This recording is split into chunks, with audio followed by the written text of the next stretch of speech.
A gente está fazendo essa live mais para fazer, né, uma orientação sobre o regime de bens, porque muita gente não sabe, mas acaba diferenciando o resultado na hora que você escolhe o regime, não só no divórcio, mas no falecimento do cônjuge também, né? Às vezes a pessoa fala, seu caso em tal regime, tudo é meu, eu não preciso dividir nada, nem quando eu falecer, só que não é assim.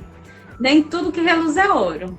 Exatamente. Então, eu convidei o Dr. Fred para estar aqui, para nos ajudar neste assunto. Recentemente, foi semana passada, né, Dr. Fred, que a gente teve um assunto tratado no STF que altera o regime de separação obrigatória.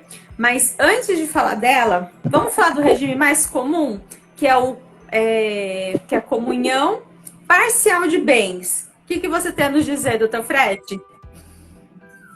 Boa noite a todos novamente. O regime da comunhão parcial de bens é utilizado como padrão no direito brasileiro.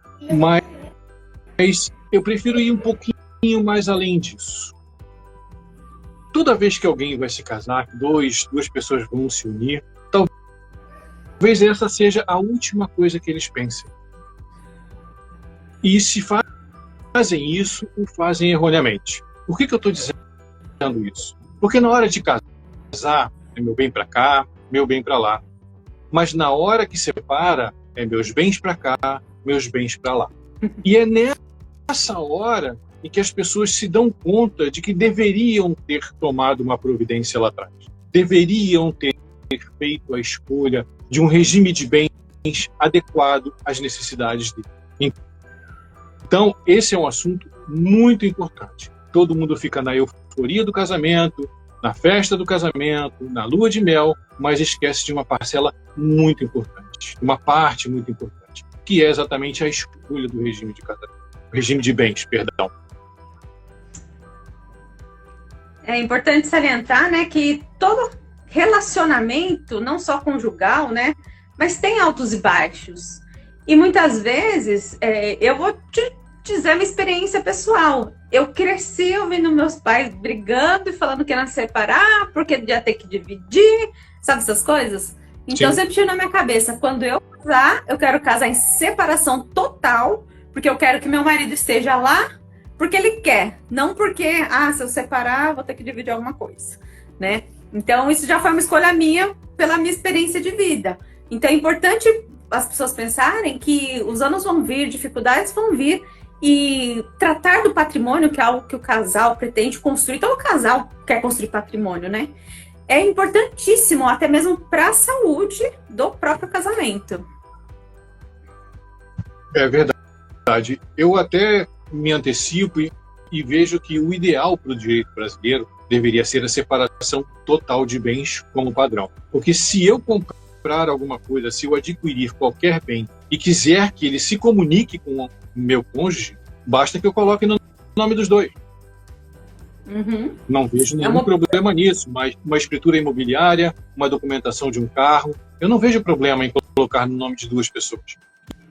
Uhum. Isso facilitaria muito mais todo e qualquer processo de divórcio, toda a separação que alguém quisesse fazer, até mesmo influenciaria a união estável, que não deixa de ser um casamento, só que não tem inicialmente papel. Mas depois, para se separar, vai ter que fazer a união e a dissolução dessa união, o que acaba sendo um casamento e um divórcio em termos práticos, né? Sim. E como que ficam os bens da comunhão parcial de bens quando o casal se separa? Isso depende muito de como esses bens foram adquiridos, né? Quem pagou mais, quem contribuiu mais, quem contribuiu menos.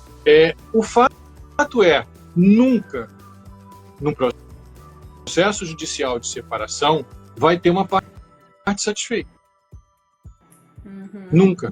Vai ter sempre aquela parte que queria a coleção de discos de vinil, que era muito antiga, mas a outra parte também queria. Se brigam por causa de animal doméstico, não vão brigar por causa de bens mais valiosos, financeiramente falando. Sim, mas a regra é que o patrimônio que foi constituído na união, durante, né, a união do casal, durante a união estável, 50% de um, 50% do outro. Os Exatamente. adquiridos anteriormente fica sendo o pessoal de cada um. Então, tem isso em mente. Ah, mas só, um exemplo, só o marido trabalhava. Independente Sim. de quem colocou o dinheiro ali, se foi adquirido na constância do casamento, de comunhão parcial de bens ou na união estável, regida pela comunhão parcial de bens, 50% vai para cada um. E no caso Sim. de falecimento, doutor Carlos, doutor Fred, como que fica esses bens na comunhão parcial de bens? A gente vai ter que ver a questão da herança. Tem herdeiros necessários? Não tem herdeiros necessários, porque a gente vai precisar dividir o quinhão disso aí, né? E tão importante na separação na comunhão parcial de bens, perdão, quanto na separação total, inclusive, é que o cônjuge, em caso de falecimento, na separação total de bens, ele passa a ser herdeiro. A gente não pode deixar de fazer essa inclusão. Isso. Então, no falecimento, tudo bem, doutora Cris? Boa noite. No falecimento, casado na comunhão parcial de bens, os bens adquiridos na constância do casamento é 50-50. Nos bens que a gente chama de particulares, que são os bens adquiridos antes do casamento, ou nos bens que foram doados com cláusulas, ou que foram adquiridos por herança, esses bens que a gente chama de particulares, o cônjuge sobrevivente vai ser herdeiro em concorrência com os outros herdeiros. Quem seriam os outros herdeiros necessários? Os filhos, não havendo filho, os pais. Exatamente. Tá? Então, se a pessoa, o cônjuge, não tinha filhos e não tinha pais vivos, então todo o patrimônio daquela pessoa fica para o cônjuge sobrevivente. Então, na comunhão de bens, é isso. Separou, divide 50-50 do que foi constituído durante o casamento. Ficou viúvo, fica com metade dos bens. E dos bens particulares entra como herdeiro em concorrência com os demais herdeiros, tá? Exatamente. Agora vamos